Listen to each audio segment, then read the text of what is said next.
সুপ্রিয় শিক্ষার্থী বন্ধুরা, টিবিসি মাই স্টাডি চ্যানেলে তোমাদের সকলকে স্বাগত জানাচ্ছি। তোমরা যারা একাদশ শ্রেণীতে পড়াশোনা করছো, তোমাদের জন্য আজকের বিষয় হচ্ছে বাংলা বিষয়ে তোমাদের সিলেবাসে অন্তর্ভুক্ত একটি কবিতা। সেই কবিতাটি হচ্ছে মধ্যাহ্ন কবিতা। তোমাদের অ্যানুয়াল পরীক্ষাতে সর্বমোট 3টি কবিতা থাকবে, আর সে 3টি কবিতার মধ্যে আজকে যে কবিতাটি নিয়ে তোমাদের আলোচনা করব সেটা হচ্ছে মধ্যাহ্ন কবিতা। তো তোমাদের এই কবিতাটি থেকে অনেকগুলি প্রশ্ন তোমাদের শিখতে হবে, গুরুত্বপূর্ণ প্রশ্ন, সেগুলি তোমাদের পরে দিয়ে দেব। তোমরা এই কবিতাটির শর্টকাটভাবে কিভাবে কবিতাটির বিষয়বস্তু বোঝা যায় সে বিষয়ে একটু আমি সংক্ষেপে আলোচনা করব। তো যদি তোমরা কেউ এই চ্যানেল নতুন হয়ে থাকো তাহলে চ্যানেলটিকে অবশ্যই সাবস্ক্রাইব করে পাশে থাকবে। তোমরা পাশে আছো বলে আমি উৎসাহিত হই। তো চলো শুরু করি আজকের এই কবিতাটির বিষয়বস্তু নিয়ে। আমরা প্রথমে কবিতাটির বিষয়বস্তু জানার পূর্বে এই কবিতাটির কবির নাম কি এবং তার পরিচয় সম্বন্ধে জেনে নেব।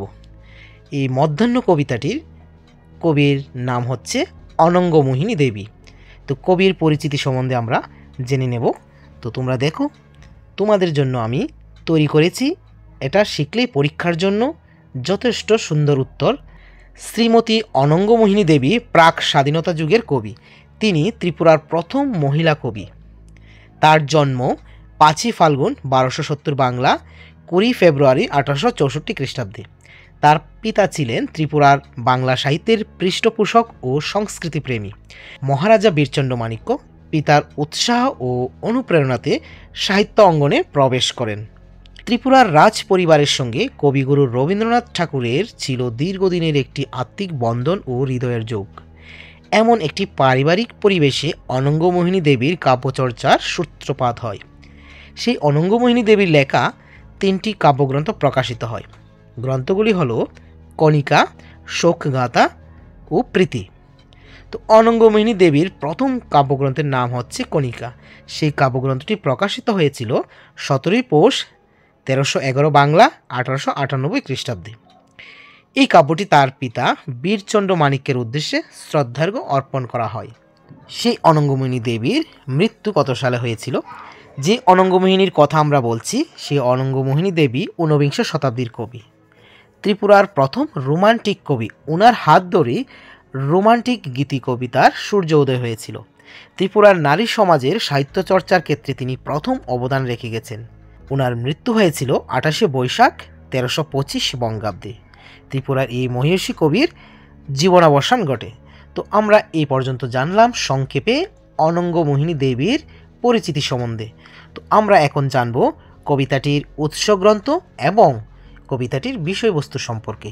এটা যদি জানা থাকে তোমাদের, তাহলে এই কবিতা থেকে যত এক কথায় উত্তর, সঠিক উত্তর বা 2-এর মান বা 4-এর মান আসুক না কেন, তোমরা সহজে উত্তর করে নিতে পারবে। তার জন্য তোমাদের এই সহজভাবে উত্তর করার জন্য আমি তৈরি করেছি তোমাদের জন্য। তো চলো এবার আমরা উৎস সম্বন্ধে জেনে নিই। সেই মধ্যাহ্ন কবিতাটি কবি অনঙ্গমোহিনী দেবীর কণিকা কাব্যগ্রন্থ থেকে সংকলিত হয়েছে। এই কণিকা কাব্যগ্রন্থে সর্বমোট 12টি কবিতা রয়েছে। মধ্যাহ্ন কবিতাটি হচ্ছে 3য় সংখ্যক কবিতা। তারপর আমরা জানব বিষয়বস্তু সম্বন্ধে। মধ্যাহ্ন কথাটির অর্থ হচ্ছে মধ্য অহন, অর্থাৎ দিনের মধ্যভাগ। কথাটির মানে হলো দুপুরবেলা। তো কবি অনঙ্গমোহিনী দেবী তার এই মধ্যাহ্ন কবিতাটিতে একটি শরৎকালের চিত্র তুলে ধরেছেন। আমাদের ঋতু 6টি, তার মধ্যে এখানে সেই শরৎ ঋতুর রূপচর্চার চিত্র আমরা এখানে দেখতে পাবো। কবি অনঙ্গমোহিনী দেবী তার এই মধ্যাহ্ন কবিতাটিতে যে আমাদের ঋতু রয়েছে কতগুলো, তার মধ্যে শরৎ ঋতুর এক মধ্যাহ্নের, অর্থাৎ এক দুপুরবেলার সুন্দর চিত্র আমাদের মাঝে তুলে ধরেছেন। তো বিভিন্ন ঋতু তার নানা রূপের ডালি নিয়ে হাজির হয় ঋতুরঙ্গশালায়। তো এই কবিতায়ও এমনই এক ঋতুর সুন্দর রূপে চিত্র ফুটে তুলেছেন আমাদের সেই অনঙ্গমোহিনী দেবী, যাকে আমরা এই প্রকৃতির রানী বলতে পারি, সেই শরৎ ঋতুটাকে। তো কবি এবার কি দেখিয়েছেন এই কবিতার মধ্যে, প্রতিটি লাইন তোমরা মনোযোগ সহকারে শুনে নেবে, তাহলে তোমরা অনায়াসে উত্তর করতে পারবে। কবি দেখিয়েছেন বেলা যত বাড়তে থাকে ততই শরতের দুপুর তপ্ত হতে থাকে, আর সেই সঙ্গে চারিদিকে তপ্ত বাতাস বইতে থাকে। সেই সময়ে আকাশ থাকে সুন্দর নীল, আর তাতে ভেসে বেড়ায় সাদা মেঘ। পাখা মেলে দূরে উড়ে যায় চিলের দল। এই গরমের তাপে পুড়তে পুড়তে ক্লান্ত শ্রান্ত পথিক একসময় ঘুমিয়ে পড়ে অসত্যের ছায়া তোলে। সারাদিন পরিশ্রম করে শেষে তারা ঘুমিয়ে পড়ে। আমরা দেখতে পাই সেই শরৎকালের সেই দুপুরবেলার যে ক্ষেতগুলো পাকা ফসলে ভরে ওঠে, আর সেই সবুজে ঘেরা চারদিকে অপরূপ সুন্দর লাগে। সেই সাথে অপরদিকে নদী বয়ে চলে তীব্র বেগে, আর নদীর পাড়ে কৃষকদের যে ছোট ছোট ঘর রয়েছে সেগুলি খুব সুন্দর হয়ে ফুটে ওঠে, আর তাদের উঠোনে নেচে বেড়ায় খঞ্জন পাখি। তো এমনই এক অপরূপ প্রাকৃতিক দৃশ্য শরতের দুপুরে আমরা দেখতে পাই।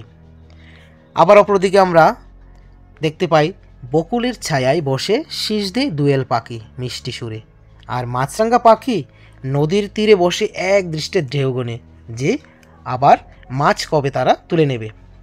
ঘাটে বাঁধা ছোট ছোট নৌকাগুলি দুলে দুলে বসে, রাখাল ছেলেরা গাভীদের জল খাওয়াতে নদীতে নামে। এই যে একটা প্রাকৃতিক সৌন্দর্য সত্যি আমাদেরকে মন নাড়া দেয়। আবারও কখনো কখনো কলসি কাকে বধূরদের দল জল আনতে গোমতীর ঘাটে যায়। গোমতী নদী যেন তীব্র বেগে ছুটে চলে যায় কিসের আহ্বানে। নদীর অপর তীরে ঘন ঘন বনের সারি আমরা দেখতে পাই। আবার সেই মাঝে কোথা থেকে যেন ঘুঘু পাখি করুণ সুরে ডাক দিতে থাকে। এই চারিদিকে যে মধ্যাহ্নের প্রচণ্ড রুদ্রতাপ, এই প্রকৃতি যেন সত্যি একদম নিশ্চুপ নিস্তব্ধ হয়ে গেছে। এই কবি আমাদের অনঙ্গমোহিনী দেবী হাতের যে মায়াবী ছোঁয়া, এই মায়াবী ছোঁয়ার মাধ্যমে তিনি প্রকৃতির অপরূপ সৌন্দর্য আমাদের মাঝে তুলে ধরেছেন। সত্যি এই কবিতাটি একটি প্রকৃতির ভরা একটা চিত্র, তা শরৎ ঋতুর দুপুরবেলার চিত্র। আশা করি আমার সুপ্রিয় শিক্ষার্থী বন্ধুরা বুঝতে পেরেছ। যখন তোমরা এই কবিতাটি থেকে কোনো প্রশ্ন লিখবে তাহলে কতগুলি উপমা আছে, সেই উপমা ধরে ধরে বিভিন্ন প্রশ্নের উত্তর তোমরা সহজে করে নিতে পারবে। তো প্রতিটি লাইন তোমাদের জন্য খুবই গুরুত্বপূর্ণ। কখনো পাখা মেলে উড়ে যায় চিলের দল, কখনো বা অসত্যের ছায়াতলে ঘুমিয়ে পড়ে কৃষক দল, বধূরা জল আনতে যায়, ঠিক আছে, মাছরাঙা পাখি কীভাবে নদীর তীরে বসে ঢেউ গুনে। এই প্রতিটি লাইন তোমাদের জন্য এক একটা লাইন খুবই গুরুত্বপূর্ণ। সেগুলি জানা থাকলে তাহলে অবশ্যই তোমরা সমস্ত প্রশ্নের উত্তর তোমরা করতে পারবে। তোমাদের সুবিধার্থে এই বিষয়বস্তু নিয়ে আলোচনা করলাম, তারপরে তোমাদের প্রশ্নগুলি নিয়ে আলোচনা করব।